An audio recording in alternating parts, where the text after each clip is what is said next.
le contrôle quand on vérifie tes vaccins pour que tu ailles dans tel pays où il y a la fièvre jaune, la dengue, que sais-je, et où tu dois te vacciner contre la malaria, la diphtérie, enfin tout ce qu'on peut. Un vaccin pour la malaria.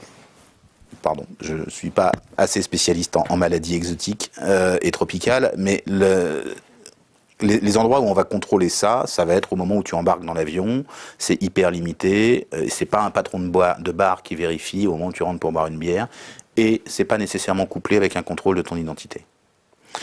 Le pass sanitaire, dans sa forme électronique et dans sa forme papier, celle avec un QR code, etc., embarque trop d'informations. Et il embarque des informations qui n'ont rien à faire là, et il permet au moindre patron de boîte de nuit, patron de bar, patron de salle de concert, de collecter sur la totalité des gens présents des informations beaucoup trop fortes. D'accéder à ces informations et de les conserver s'il a envie.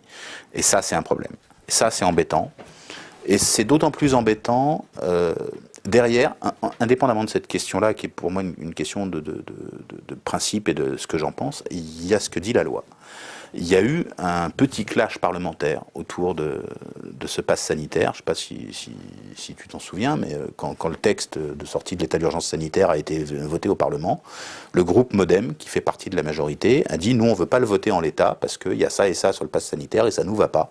Et on veut un pass sanitaire plus light et on veut en particulier retirer telle et telle info. » Et le gouvernement a cédé.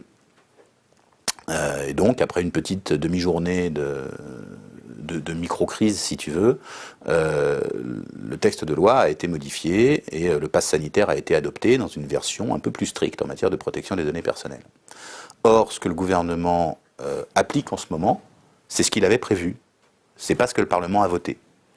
Et alors, si tu veux, le côté, l'exécutif écrit la loi, puis commence à l'appliquer, alors qu'il ne l'a pas encore présenté au législatif. Le législatif dit qu'il n'est pas d'accord, modifie la loi, et l'exécutif s'en tamponne le coquillard. Moi, ça me pose un problème d'état de droit.